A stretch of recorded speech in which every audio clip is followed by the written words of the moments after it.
Բարև ձեզ սիրելի ունկնդիրներ, եթերում Մանկաշկան զրույց հեղինակային հաղորդաշարի հերթական թողարկումն է, այսօր քաղաքական եթեր չի մեր եթերը, խնդրում եմ մեր այն ունկնդիրներին, որոնք նոր են սկսել հետևել One Talk մեր YouTube-յան ալիքի աշխատանքներին, բայց դեռ չեն հասցրել սեղ մեր զանգակ կոճակը եւ բաժանորդագրվել մեր One Talk YouTube-յան ալիքին, ընդհանրապես նրանց սեղ մեր զանգակ կոճակը եւ բաժանորդագրվել մեր One Talk YouTube-յան ալիքին։ Այսօր մեր զրուցակիցն է, մեր տաղավարում է հոգեբան, հոգեթերապևտ Մերի Խաչատրյանը։ Մերի, բարև ձեզ։ Շնորհակալություն, որ ժամանակ եք գտել եւ եկել եք մեր տաղավար։ Շնորհավորում եմ ձեր նոր տարին լավագույն մաղթանքներով, թող բոլորիս համար այս նոր տարին լինի հաջողությունների եւ ամենալավ իրականացումների նոր տարի։ Շնորհակալ եմ, ես էլ եմ շնորհավորում ու շատ ուրախ եմ, որ հրավիրել եք, քանի որ կիսվում եմ օգտակար տեղեկատվությամբ, որը փոխում է շատ մարդկանց կյանքեր, աշխարհայացքներ։ Շնորհակալ եմ եւ ուրախ եմ, որ կարողանում եմ օգտակար լինել մարդկանց։ Մենք էլ ենք շնորհակալ եւ ես այսպես ասած հեռախոսով իմ հարցաշարը պահել եմ ձեռքիս տակ, որպեսզի սկսենք հարցաքննությունը։ Սկսվեց հարցաքննությունը։ Մեր ջան, այսօր խոսենք ամուսնալուծությունների խնդրի մասին, որը ցավոք սրտի լուրջ խնդիր է մեր հասարակության համար եւ փորձենք ձեզ հետ հասկանալ ամուսնալուծությունների եւ անձնային դրանով հանդերձ բարդ եւ դժվար ընկալվող հարաբերությունների բուն էությունը։ Ձեր պրակտիկայում ո՞րն է ամուսնալուծությունների ամենատարածված հոգեբանական պատճառը։ Բնականաբար պատճառները շատ են, բայց մի քանի շատ կարևոր պատճառներ կան։ Առաջինը այն, որ մարդիկ չեն լսում իրար։ Եվ լսելուց բացի նաև չեն փորձում հասկանալ։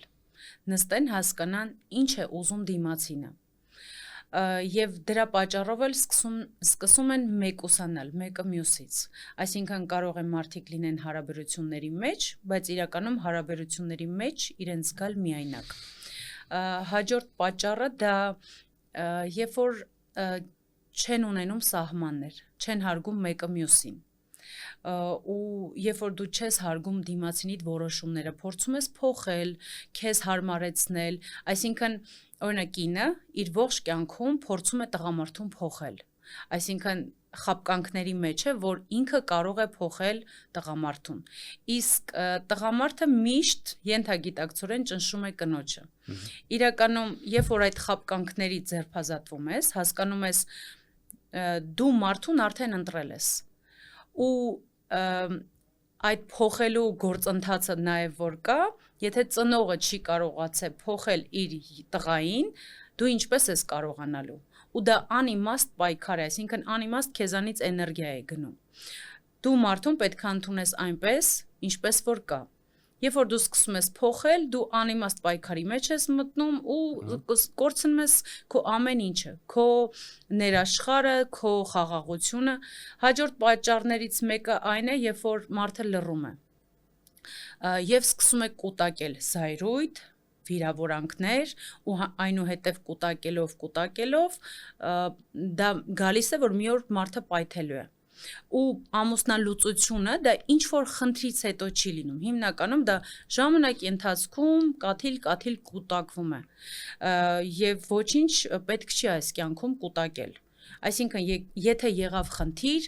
երբ ենք հասկանում, որ ընտանիքում ինչ որ խնդիր կա կամ պետք է արդեն դիմել մասնագետին։ Երբ որ դու հասկանում ես, որ վեճերը անընդհատ կրկնվում են, նույն կոնֆլիկտներն են, դա արդեն ազդանշան է, կարմիր լույս է, որ դու արդեն պետք է դիմես մասնագետին։ Ոչ թե հասնի արդեն այն կետին, որ արդեն լուծում գրեթե չի լինում։ Թող մեր այս եթերը հաստատ հանդիսանա, իդեպ, որ մարդիկ առանց քաշվելու, ես ձեզ այդ զրույցներից մեկում եմ ասել, որ մարդիկ մեր մոտ մի տեսակ կաղապարված մոտեցում կա, հոգեբանին դիմելու իմաստով, շատերը հոգեբանին դիմելը համարում են շատ ամոթալի, շատ այսպես ինչ որ անհարկի մի բան, ուրեմն հոգեկան ես, որ դիմում ես։ Հա, ուրեմն հոգեկան ես, որ դիմում ես, եւ դա ինչ որ ամոթալի բան է, տաբու է մեր հասարակության մեջ, բայց կարծում եմ, որ քաղաքական ամենակիրճ աշխարհում վաղուց պիտի այդպիսի տաբուները հաղթահարվեն եւ հոգեբանին դիմելը դա նույն դիմելն է, ինչ մարդը ասենք կդիմի, ասենք սրտաբանին կամ նյարդաբանին կամ չգիտեմ, ասենք էնդոկրինոլոգին եւ այլն եւ այլն։ Այնպես որ սիրելի ունկնդիրներ, մի խուսափեք հոգեբանին դիմելուց, դրա մեջ որևէ սարսափելի եւ ամոթալի բան չկա, իսեր Աստծո, այլ ընդհակառակը դուք դրան դիմելով զբաղվում եք եւ հոգ եք տանում ձեր առողջության մասին։ Երկրորդ հարցը. ինչ սխալներ են զույգերը անում հարաբերությունների սկզբում, որոնք տարիներ անց հանգեցնում են ամուսնալուծության։ Ինչպես նշեցի, առաջինը սկսում են լռել խնդրի մասին, այն ինչ որ իրենց դուրս չի գալի։ Չնայած որ կա տարբերակներ, երբ որ կինը կամ տղամարդը երբ որ խոսում է, իրենց զգում է չլսված, չհասկացված։ Այսինքն պետք չէ լռել, պետք է անպայման խոսել, այն ինչ որ դու զգում ես, այն ինչ որ քեզ դուր չի գալի, այսինքն եթե եղավ կոնֆլիկտ, մարդիկ նստում են սենյակում ու ոչ մեկ դրա չպետք է մասնակցի։ Երկուսով, որովհետև հարաբերությունները դա երկու անձ է ու հարաբերությունը չի կարող միայն մի կողմը անընդհատ զարգացնել կամ օգնել, որ այդ ամեն ինչը պահպանվի։ Երկու կողմանի, այսինքն ծափը երկու ձեռքով ենք մենք տալիս ու աշխատանքը պետք է տանի երկու անձ։ Նստում ենք սենյակում, եթե ինչ-որ խնդիր, կոնֆլիկտ եղավ ու ասում ենք, որ ինձ այս պահը դուր չի եկել։ Ու եթե մարդիկ իրար սիրում են, հանուն իրար սիրո, իրենց սիրո, նրանք պատրաստ են անել ամեն ինչ, որ պահպանվի իրենց միասնությունը, իրենց սերը, իրենց ամուսնությունը։ Եթե, այսինքն մեր նպատակն է, որ մենք ունենանք ընտանիք, ամուր ընտանիք, դրա համար պետք է մարդիկ խոսեն դրա մասին։ Պետք է հասկանան։ Իսկ երբ որ մարդիկ խոսում են, չեն կուտակում իրենց ներսում, պայմանավորվում են ու սկսում են արդեն ճիշտ կյանքով ապրել։ Շատ լավ։ Սերն ավարտվում է, մարդիկ պարզապես դադարում են աշխատել հարաբերությունների վրա, թե սերը ընդհանրապես ինչ-որ մի վերացական հասկացողություն է, որ մարդիկ չեն հասկանում, չեն իմաստավորում, ինչ բան է սիրելը միջանձնային հարաբերություններում, եւ երբ որ վերջանում է առաջին այսպես հրապուրանքը, գուցե այսպես ասեմ, հետո մարդիկ հանգում են կամ բախվում են շատ տխուր իրողությունների, ինչ կարծիք եք։ Սիրահարվածությունը եւ սերը բնականաբար տարբեր բաներ են։ Սիրահարվածության ժամանակ սիրահարվածությունը տևում է մի քանի ամիս, անգամ մի տարի կամ գուցե եւ 3 տարի։ Դրանից հետո արդեն նոր գալիս է սերը ու հիմնականում սերը ծնվում է հենց այն ժամանակ, երբ որ մարդիկ իրարից հիասթափվում են։ Փլուզվում են բոլոր խաբկանքները։ Ճիշտ բան ասեցիք, այն ժամանակ, երբ որ մարդիկ իրարից հիասթափվում են, նոր ծնվում է սերը։ Որովհետև սիրահարվածության ժամանակ դու իրական մարդուն չես տեսնում։ Հա, այսինքն ավարտվում է սիրահարվածության փուլը, սկսվում է սիրո փուլը։ Դու տեսնում ես քո սիրած կերպարը, այն ինչ որ դու միշտ երազել ես, բայց իրականում դա կապ չունի հենց այդ մարդու հետ, որ քո ներսում այդ պատկերացումները կան։ Ու երբ որ դու հիասթափվում ես, ի՞նչ է նշանակում հիասթափվել։ Փլուզվում են քո երևակայությունը եւ ի հայտ է գալի իրական մարդը։ Դու տեսնում ես իրական մարդուն։ Ու երբ որ դու արդեն այդ մարդուն ընդունում ես այնպես ինչպես որ կա, հենց դա արդեն սեր է համարվում։ Անվերապահ սեր, երբ որ մարդուն չես փորձում փոխել, վերափոխել, վերադաստիարակել, ընդունում ես մարդուն այնպես ինչպես որ կա, հարգում ես նրա թե անձնային սահմանները, նրա անձը ու նրա հետ կապված ցանկացած բան։ Շատ լավ։ Օրինակ մեր ինչպես հասկանանք ճգնաժամի սկիզբը կամ ճգնաժամի այսպես խորացումը, դա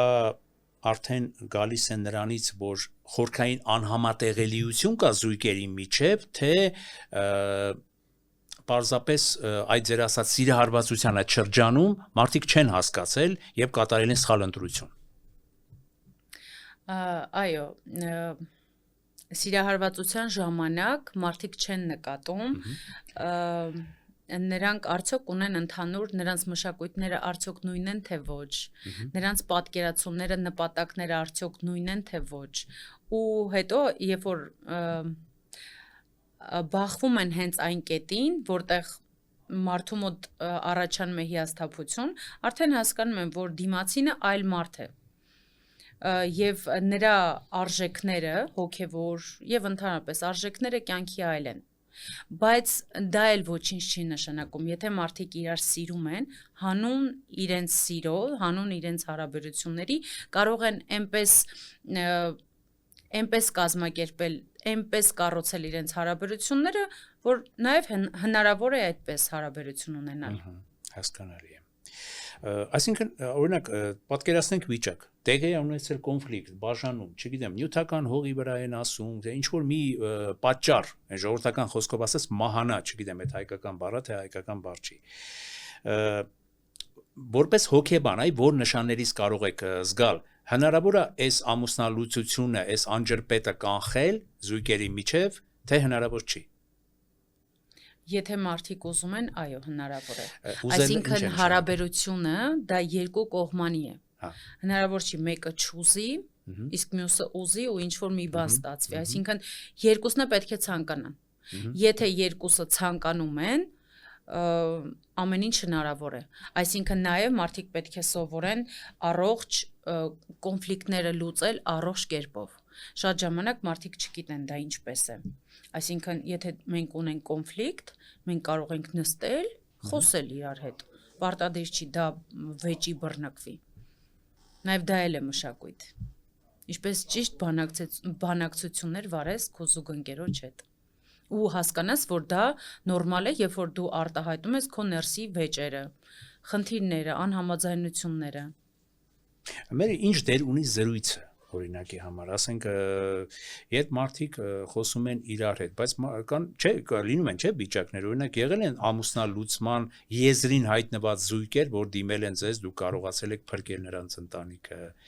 կոչ եք արել զրուցելու, հասկանալու, վերաիմաստավորելու իրենց ապրած օրերը, ամիսները կամ տարիները։ Զրույցը դրան օգնում է թե չէ, թե զրույցը կարող է ուղղակի ինչ որ մի ժամանակ այսպես կոսմետիկ օգնություն ցույց տալ, բայց ոչ խորքային։ Եթե նրանց նպատակը երկուսինը մեկն է համարվում, որ իրենք ապրեն միասին, բնականաբար դա կարող է զրույցը լինել կառուցողական եւ երկուսն էլ գան կոմպրոմիսի։ Երբ է ճիշտ դիմել ընտանեկան հոգեբանի։ Երբ որ արդեն կոնֆլիկտը արդեն սկսվել է, թե երբ նկատում ես ընտանիքում, որ կոնֆլիկտները սկսում են նույն կոնֆլիկտը անդադ կրկնվում է տանը։ Մի հատը եթե եղավ, խնդիր չի։ Բայց երբ որ տեսնում ես նույն վեճերը անընդհատ կրկնվում են, բնականաբար պետք է դիմել մասնագետին։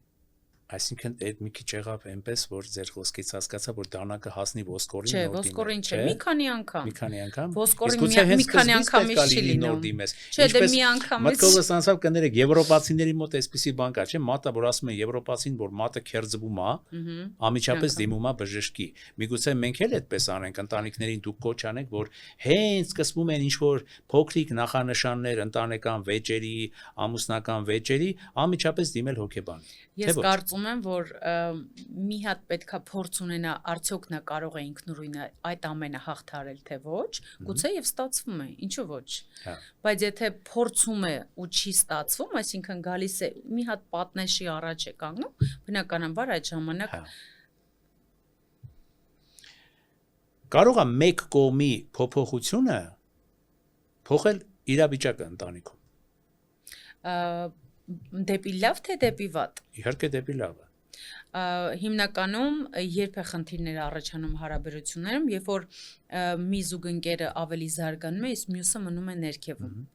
Ու այդտեղ միշտ կոնֆլիկտներ են առաջանում։ Ու ուղղակի իրանք պետք է հասկանան ինչ է կատարվում իրենց հարաբերություններում։ Երբ որ արդեն ներքևում գտնված զուգընկերը հասկանում է, որ արդեն զարգանալու ժամանակն է, ու նա էլ է սկսում զարգանալ, արդեն ներդաշնակություն է լինում իրենց հարաբերություններում։ Օրինակ ինչպես տարբերակել որոշումը կայացվում է էմոցիոնալ վիճակում, թե ոչ էմոցիոնալ վիճակում, այսինքն դուք կարողանում եք տարբերել, ասենք զույգերը դիմել են ձեզ, որոշել են ամուսնալուծվել, բայց մի հատ այսպես փորձ են անում իրանց ընտանիքը փրկելու համար, Աստված տա, էլի, եւ որոշում են դիմել ձեզ որպես ճանաչված հոգեբանի, հոգեթերապևտի, որ այ մի հատ փորձ արեք, էլի, գուցե մի լավ խորհուրդ տաք, այս ընտանիքը պահպանվի։ Եվ դուք կարողանում եք հայտնաբերել որոշումը նրանց ամուսնալուծվելու, բաժանվելու, կայացվելա էմոցիոնալ դաշտում, թե ոչ էմոցիոնալ դաշտում, թե խորքային արժեքային տարբերություններ կան։ Բնականաբար, երբ որ հանդիպում է լինում ու մարդիկ որոշում են կայացնում, ու դրանից հետո ամեն ինչ խախտվում է, միանշանակ դա անիմաստ է։ Բայց եթե մարդիկ որոշում են կայացնում, իրականում դու ես քո կյանքի հեղինակը։ Եթե երկու զույգերը հավատացեք, մենք ենք տերը մեր երկրի։ Այո։ Բոլոր բաժանությունները հիմնականում լինում են միայն այն ժամանակ, երբ որ մարդիկ իրար չեն սիրում։ Երբ մարդիկ ինձ մոտ գալիս են զույգերը, առաջի հարցը, որ ես տալիս եմ, դուք իրար սիրում եք։ Եթե պատասխանը այո է, ու որքան եք պատրաստ այդ սիրո համար անել այնպես, որ ձեր հարաբերությունները լավ լինի։ Ու արդեն պատասխանից պարզ է, արդյոք այդ մարդը ուզում է թե ոչ։ Ու այստեղ կա նաև մի հատ ծուղակ, երբ որ մարդիկ մտածում են,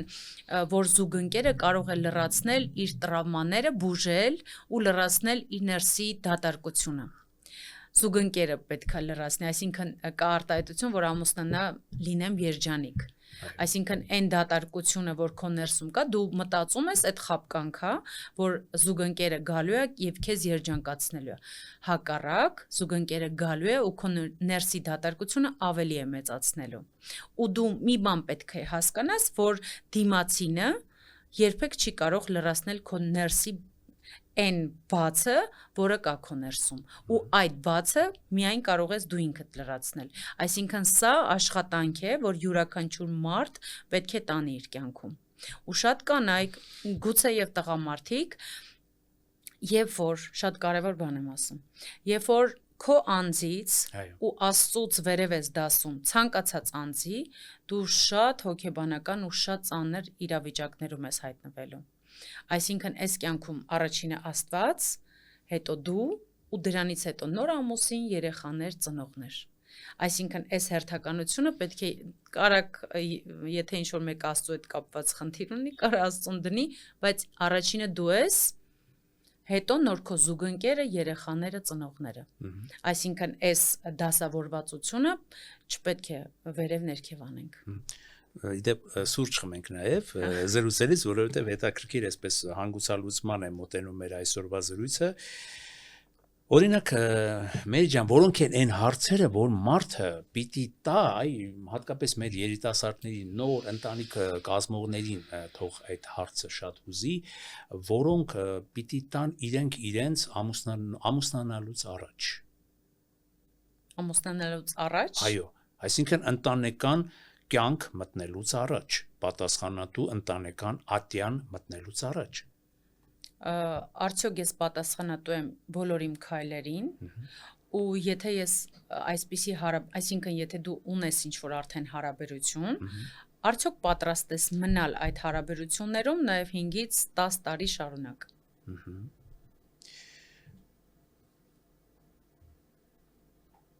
Օրինակ, ասենք այսպիսի մոտեցում էլ կա, էլի, չէ, դա նախապաշարմունք է, թե դա պարտադրանք է, դա կապանք է գուցե, որ շատերը, ասենք, ունենալով շատ խորքային տարաձայնություններ, կռի, վեճ, բան, մի սարսափելի հեռու տնից տեղից ընտանեկան վիճակ, այսինքն պահպանում են ընտանիքը զուտ երեխաների համար։ Դա ճիշտ եք համարում, թե ոչ, եկեք դրա մասին էլ առանց կաղապարները կոտրելով խոսենք ընդհանրապես։ Իրականում երեխային պետք չէ դժբախտ ծնող։ Այո։ Երեխային պետք է երջանիկ, այո, որովհետև ամենաշատը հենց երեխաներն են տուժում, ու իրականում շատ կանայք կարծում են, որ հանուն երեխաների են, որ չեն բաժանվում, բայց իրականում իրենք վախենում են մնալ մենակ, որովհետև ամբողջ կյանքում աշխատել են ընտանիքի համար, երեխաների համար, ու իրենք չունեն իրենց կարիերան, չունեն թեկուզ եւ իրենց տունը, այսինքն վախենում են, որ ամուսնալուծությունից հետո բա ինչպես են ապրելու, ու ստիպված մնում են հենց այդ նույն ընտանիքում ու շարունակում են տառապել, ու նաև դրան անվանում են, որ հանուն երեխաների չեն բաժանվում, բայց իրականում երեխան այդ վեճերը լսելով ինքը երբեք երջանիկ չի կարող լինել, ու իրականում հենց այն տրավման, որ ստանում են երեխաները,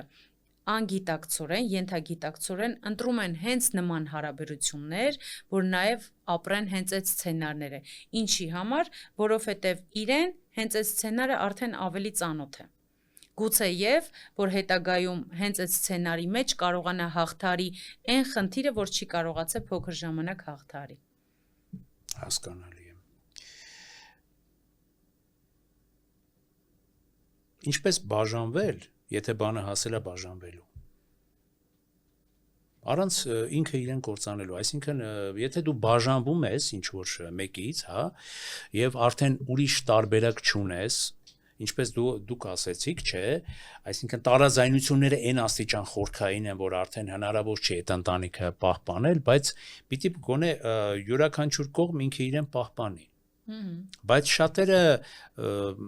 շատ դեպքերում լինում են, չէ, դեպքեր, որ բաժանվում են նաև իրենց կործանելով, իրենց քայքայելով նաև։ Բա ոնց անենք, որ այդ մարդկանց կյանքը շարունակվի նաև բաժանումից հետո։ Եվ իրենք չկործանվեն, առողջական վիճակներն էլ գոնե պահպանեն, նորմալ։ Բնականաբար ամենադժվար բանը դա բաժանումն է։ Ոչ մեկի համար երբեք եւ երբևիցե հեշտ չի եղել բաժանվելը, որովհետեւ ինչի համար ու նաեւ ինչու են մարդիկ վախենում բաժանվելուց, որովհետեւ կոտրվում է քո եսը։ Այսինքն դու որպես ամուսին կամ որպես կին այդ դերը փլուզվում է։ Այսինքն նաեւ այստեղ վախ մահվանից է գալիս այն կերպարից, որ դու ունեցել ես։ Այսինքն քո մեջ այդ հատվածը կոտրվում է։ Ու այդ ժամանակ մարդիկ չեն կարողանում հասկանան իրենց հետ ինչ է կատարում ու շատ ծանր են տանում բոլոր այդ փաստերը։ Պետք է հասկանանք, որ ամուսնալուծությունը դա աշխարհի վերջը չէ, բայց ոչ թե խրախուսում ենք, որ ամուսնալուծվեք, այլ եթե եկել է արդեն այդ իրավիճակը, ու այլ տարբերակ չկա, հասկանաս, որ նորմալ է, երբ որ դու կարող ես հիասթափվել, կարող ես տխրել, կարող ես կոտրվել, առաջինը քեզ հարց ես տալի։ Հիմա ես ինչ եմ զգում։ Ես հիմա բարկացած եմ, ես հիմա կոտրված եմ, հիասթափված եմ, ու դրա համար պետք չի անմիջապես մեկը անցնում է ալկոհոլին, մեկը հակադեպրեսանտներ է օգտագործում, ինչ որ տարբեր նյութեր է օգտագործում։ Մենք մի բան պետք է հասկանանք, որ այդ ամենը օգտագործելով դու իրավիճակից չես փախնում։ Եվ նաև պետք է հասկանանք դա օգտագործելով ինչի ենք մենք դա օգտագործում, որ չապրենք այն ինչ որ կա։ Բայց դու մի բան պիտի հասկանաս, որ դա չապրելով միևնույն է ոչինչ չի փոխվում, հակառակ դու գնում ես դեպի մոլուցք, որը քեզ ավելի է ոչնչացնում։ Այսինքն ինքնասպանությամբ ես զբաղվում, տենց է դուրս գալիս։ Ինչ պետք է անենք։ Պետք է մեզ թույլ տանք տխրել, հիասթափվել, կոտրվել, ու դա նորմալ է։ Տուր քեզ ժամանակ, տառապի, լացիր, մի շաբաթ լացիր։ Բայց կներեք, որ հիասթափվեցինք, հետաքրքիր տեղ եկաք, հիասթափվեցինք, տխրեցինք, դեռ ավելին կոտրվեցինք։ Միգուցե չպետք է որպես հոգեբան դուք պիտի օգնեք, հակադարձող հարց առաջացավ իմ մեջ, դուք որպես հոգեբան, հոգեթերապևտ պիտի մարդուն մղեք նրան, որ նա ինքը չկոտրվի, որ հետո կարողանա չկոտրվելով մտածի, ասենք նոր ընտանիք կազմելու համար, իր կյանքը, ինչպես ժողովուրդն ասում, դասավորելու համար հետագայում, դե ամուսնալուծությունը հո վերջը մահավճիր չի, չէ, այսպես ճակատագրական դատապարտվածություն չի, որ վերջ ամուսնալուծվեցի կամ պիտի մահանամ կամ էլ պիտի ցկյանս ազատազրկվեմ, էլի, այսպես էլ արդեն ոչ մի բան չանեմ, ես արդեն չգիտեմ, մերիալի նման ապրեմ, էլի, այսպես։ Այստեղ պետք է հասկանանք, չէ, այստեղ պետք է հասկանանք, որ ոչ թե քո ոգին է կոտրվում, այլ ամբողջ քո հուզական այդ ֆոնն է կոտրվում։ Քո պատկերացումներն են կոտրվում, այսինքն երազանքները են կոտրվում, որտեվ դու երկար ժամանակ արդեն պլանավորել ես, չէ, ապագան հենց այդ մարդու հետ։ Կոտրվում են քո բոլոր այդ պատկերացումները, նպատակները, ու դա նորմալ է։ Ու պետք չի ոչինչ չապրել, պետք է ամեն ինչ ապրել, ու դա նորմալ է։ Թույլ տուր քեզ բարկանալ, բայց ոչ թե բարկանալ մարդկանց վնասելով, այլ դու ինքդ կարող ես ագրեսիան այնպես հանել, որ մարդկանց չվնասես, բայց դու հանես քո ներսից այն ամենը, որ կուտակվել է, որտեվ այն ինչ որ դու քո ներսը կուտակում ես, ինքը մի օր դուրս է գալու։ մի օր ջրի երես է դուրս գալու ու շատ ավելի վատ է լինելու։ Ու միշտ իմացեք, բոլոր հույզերը իրենք տարիներ շարունակ ապրում են քո ներսում։ Հույզերը ժամանակ չեն ճանաչում։ Անկամ կարող է մանկությունում ինչ-որ դեպք լինի, կամ 10 տարի առաջ, 20 տարի առաջ, ու երբ որ դու իրան հիշում ես, ամբողջ էմոցիաներդ ինքը արթնանում է։ Այսինքն հասկանում ենք, որ հույզերը ժամանակ չեն ճանաչում։ Դա մնում է քո ներսում, եւ դա դու պետք է ապրես, որ դուրս գա դա քո ներսից։ Ու այդ ամեն ինչը վերաիմաստ ապրելուց, վերաիմաստավորելուց հետո, շնորհակալություն հայտնելով այդ փորձին, որովհետև յուրաքանչյուր վատ բան մեզ սովորեցնում է։ Պատահական չի ոչ մի իրավիճակ, իրադարձություն մեր կյանքում, որ մեզ հետ լինում են։ Յուրաքանչյուր վատ բան, յուրաքանչյուր իրավիճակ մեզ ինչ-որ մի բան է սովորացնում։ Ոչ թե մեզ գալիս է այդ իրավիճակը, որ կոտրի, այլ մեզ ինչ-որ մի բան է սովորացնում։ Եթե մի բան մեզ հետ այն չի ստացում, դա նշանակում է, որ հարց պետք է տաս, այս ամեն ինչը ինձ հետ ինչի համար է լինում, որ ես ինչ պետք է հասկանամ, ինչ պետք է սովորեմ։ Այսինքն անգամ հարաբերություններում շատ հեշտ է, ինչ լինում է, միանգամից դու ես մեղավոր։ Բայց երբ որ ասում ես, հələ մի րոպե, իսկ ես որտեղ եմ սխալվել։ Ես իմ մեջ, իմ ներսում ինչ պետք է փոխեմ, որտեղ հնարավոր չի բոլորը մեղավոր լինեն, դու ամենտեղ ճիշտ։ Հապես մեր ազգի մեջ չեմ ուզում ամբողջ ազգին բան ընդհանրացնել, այդ միտումը կա, չէ՞, Մերի ջան, եթե մի քիչ ավելի ժողովրդական լեզվով խոսենք, էլի ոչ մեկը չի ուզում մեր սխալը ընդունի, բոլորս այն ժողովրդական խոսքով ասած մեր էշն ա քշում։ Այսինքն մենք ես իմ ճշմարտությունն ունեմ եւ իմ ճշմարտությունը անբեկանելի է, այսպես քննարկման ենթակա չի։ Դուք ձեր ճշմարտությունն ունեք,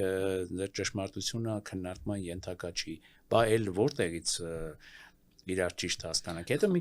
մի քիչ արևելյան ներքին գոռոզության, եթե մենտալիտետի խնդիր կա, չէ, որ մի քիչ չեն կարողանում մենք հաղթահարենք, բոլորս լավն ենք։ Բոլորս ճիշտ ենք։ Խնդիր չկա, այսինքն կա հարաբերություններում, երբ որ դու միշտ ճիշտ ես ու մենակ, դժբախտ, այսինքն երբ որ դու մտածում ես դու ամենտեղ ճիշտ ես, վերջում դու մենակ ես մնալու։ Հարաբերությունը որն է, երբ որ այդ բոլոր մեր սուր մասերը սկսում են կլորանալ, մշակվել, ու հասկանանք, որ երկխոսություն։ Այո, պետք է խոսել միասին, հասկանալ, ու չտրորել դիմացինի իրավունքները, որոշումները, հարգել դիմացինին։ Ամենակարևորը դա է, ոչ թե մեր հարաբերություններում մենք պետք է տեսնենք ով է ճիշտ, պատերազմանել, այլ որտեվ հարաբերությունը դա պատերազմի դաշտ չի։ Բայց լինում են չէ ակնհայտ իրողություններ։ Այ մենք զրույցից առաջ մի բան էինք խոսում, ասում որ ճշմարտությունը լավ բան ասեցիք, ամեն մեկս մեր ճշմարտությունն ունի, բայց ընդհանրական տիեզերական ճշմարտությունը մեկն է։ Չէ, ամեն մարդ իր ճշմարտություն ունի, այլ յուրաքանչյուր մարդ ունի իր ճիշտը։ Ենթաճշմարտություն։ Ճշմարտությունը մեկն է։ Մեկն է, այո, այսինքն գուցե անվանենք ենթաճշմարտություն, չէ, բայց ճշմարտությունը, այո, հավաքական ճշմարտությունը մեկն է, բայց ակնհայտ իրողությունները, եթե կան, եթե դրանք արդեն խանգարում են, դուք էլ չեք ժխտում, որ երևի թե պիտի ինչքան էլ դա ցավալի լինի, պիտի ամուսնալուծվել, բայց ամուսնալուծվել քաղաքակիրթ ճանապարհով, չէ, սահմանադրական ճանապարհով, քաղաքական տերմին օգտագործեցի, որից հետո դարձյալ մնալ թեկուս ամուսնալուծված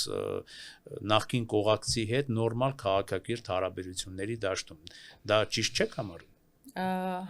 Իրականում այո, բայց այդտեղ հարցը ոչ թե ճիշտն է, թե սխալը, այլ մարդը ունի ընտրության հնարավորություն։ Եթե դու բաժանվում ես կոնֆլիկտով, կոնֆլիկտային հարաբերություն, այսինքն չես կարողանում ճիշտ հարաբերությունը ավարտին հասցնել, դու իրականում քո կյանքում հետագայում եթե ուզենաս նոր հարաբերություններ, դու չես կարող։ Ինչու՞, որտեվ այստեղ ունես անավարտ հարաբերություն։ Իսկ ինչպես պետք է ճիշտ ավարտին հասցնել հարաբերությունը, փակել այդ հարաբերությունը, երբ որ շնորհակալություն ես հայտնում այդ փորձի համար, ներողություն ես խնդրում, ներում ես ու ցավում ես, որ այսպես ստացվեց, ու սիրով բաց ես թողնում։ Երբ որ այս խոսքերը դու ասում ես դիմացինիդ, այդ ժամանակ արդեն հանգստանում է ոչ մեկին վիրավորանքներ չունի, միշտ իմացեք, եթե հարաբերություններում կամ վիրավորանքներում մարդիկ բաժանվել են, միևնույն է, իրենք էմոցիոնալ կապված են։ ու երբ որ երկուսը ներում են իրար, շնորհակալություն են հայտնում ու սիրով իրար բաց են թողնում, չունեն ոչ մի բան իրար հետ կապված։ Հա, բայց նաև լինում են աներելի մեղքեր։ Էդ էլ ասենք, չէ՞, միակողմանի այսպես եթե ասենք մեկը մեկին դավաճանել է կամ չգիտեմ, մեկը մեկի հանդեպ ստորություն արել, խաբել է բարբերաբար, հետո այդ խաբեությունն է պարզվել, որ այդպես ինչ որ լինում են, չէ՞, նաև շատ սուր կոնֆլիկտային։ Ստացել է պատասխանը։ Վերջ։ Հա, բայց ներում ես, այդ քո գործը չի, այդ վերևինի գործն է։ Բայց եթե հետո ինքն է փոխվում։ Եթե դու իրեն էլի չես կարողանում ներել, հա, վերինը ես հասկացա, իհարկե ներումը թող ինքն դեռ ստանա։ Արչե բոլորս մեղավոր ենք։ Բաց ենք թողնում։ Հա, մենք ուղղակի բաց ենք թողնում։ Որովհետև վիրավորանքը դա մեզ թունավորում է։ Բայց մարդ ենք, չէ՞, մեկ էլի չեն կարողանում մարդկայինորեն դա ներել ու մարսել, էլի, այսպես։ Դավաճանությունը երբեք չի ներվում։ Մեղքեր կան, որոնք չեն ներվում, այսպես քայլեր կան, որոնք չեն ներվում, այո, համաձայն եմ։ Մերի ջան, էլի շատ հարցեր կունեի ձեզ տալու, բայց եկեք այսօր մեր ունկնդրին թողնենք այսքանը, ինչպես ասում են, մարսելու, այսքանը իմաստավորելու, հասկանալու, ձեր տեսակետները ավելի ճիշտ, ավելի համակողմանի ընկալելու եւ նրան նաեւ շատ այսպես չծանրաբեռնելու, թեև դուք ինչ որ ասում եք իմ կարծիքով շատ իմաստալից ու հետաքրքիր եք ասում, փորձում եք ամենակարևորը երևույթը բացատրել խորքից, իսկ դա հոգեբանական իմաստով շատ կարևոր է եւ մարդիկ, եթե կհամաձայնվեք ինձ հետ, մարդիկ այո այսօր ունեն հոգեբանական օգնության կարիք եւ նորից եմ ես դիմում մեր հարգարժան ունկնդիրներին, որպեսզի նրանք չվարանեն, չերկմտեն հոգեբանին դիմելու համար, հենց նույն Մերի Խաչատրյանին դիմելու պահով դրա մեջ որևէ սարսափելի բան չկա եւ կարելի է պարզապես մի զրույցի ընթացքում մի զրույցով շատ ու շատ հոգեբանական կնճիռներ, կնճռոտ կողմեր հարթել եւ հետո հասկանալ բայ էս ինչի է, չէ, վախենում հոգեբանին դիմելուց եւ շատ են ասում ես որ իմանայի ասում մի այցով այսքան տարիներ շարունակ ես տանջվում էի ու մի այցով լուծվեց իմ ողջ խնդիրը։ Ես ոնց եմ կորցրել այսքան տարի։ Շատ բարի եւ միգուցե նաեւ մենք մեդիա գործունեությամբ զբաղվողներս էլ ենք մի քիչ թերացել, այդ ձեզ հետ նաեւ քննարկման փուլում ենք դրել ապագայում մի առողջապահական հաղորդաշար ունենալու հարցը, հետագայում դա նույնպես կարող ենք քննարկել։ Այնպես որ այսօր թույլ տվեք եզրափակել ձեր նաև երկու խոսքով ձեր ուղերձով մեր ունկնդիրներին որպես հոգեբան եւ որպես հոգեթերապևտ ինչ կցանկանաք նրանց այս նոր տարում եւ առհասարակ